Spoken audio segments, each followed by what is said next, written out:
इथं लेफ्टला.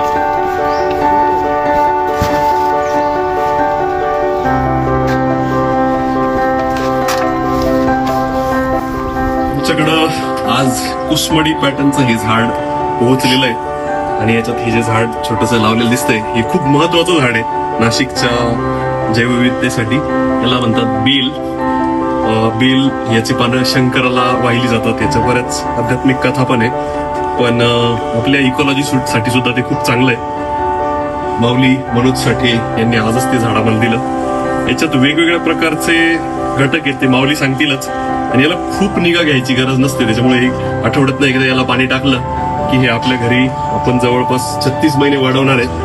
आणि मग एकदा त्याची चांगली हाईट झाली, चांगलं त्याचं काडी जाड झाली की मग ते जंगलात लावणार आहे. बाकीचं माऊली कुसमडी पॅटर्नचं झाड आपण दिलेलं आहे. याच्यात 36 महिने हे झाड राहील, पण आता याला पाणी सोडून दुसरं काहीच द्यायचं नाही. याला कारण असं, आपण याच्यात सगळं 13 प्रकारचे कंपोस्ट टाकले. म्हणजे एमएनसीचं कंपोस्ट आहे, कडबा आहे, तुळस आहे, तणस आहे, ट्रायकोडर्मा आहे, शेणखत आहे, निंबोळी पावडर आहे, गांडूळ खत आहे, आणखीन बरेच असे मिक्सचर आहे जे याच्यात टाकून दिले, जेणेकरून पुढची 36 महिने सगळे न्यूट्रिशन्स या झाडाला मिळत राहतील आणि पाणी सोडून दुसरं काहीच टाकायचं नाही.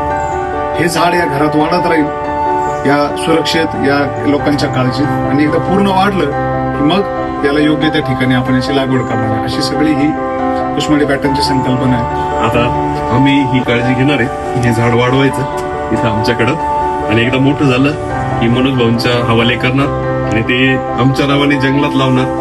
तुमचा बेल ब्रह्मगिरीवर लावून तर बेलगावडा गेला, बेलगावडा गेला किंवा ब्रह्मगिरीला, म्हणजे जिकडं थोडे दिवस तिकडे त्याची काळजी घ्यावी लागते.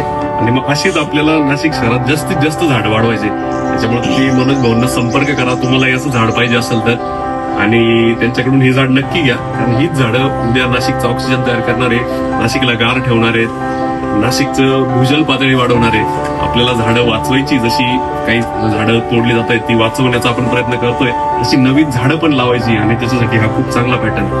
कुसमडी पॅटर्नच्या माध्यमातून ही झाडं तर तयार होणारच आहे, पण झाडं सांभाळणारी, झाडं लावणारी मनही तयार होतील. हे खरं याच्यातनं मिळणारं फलित आहे. धन्यवाद.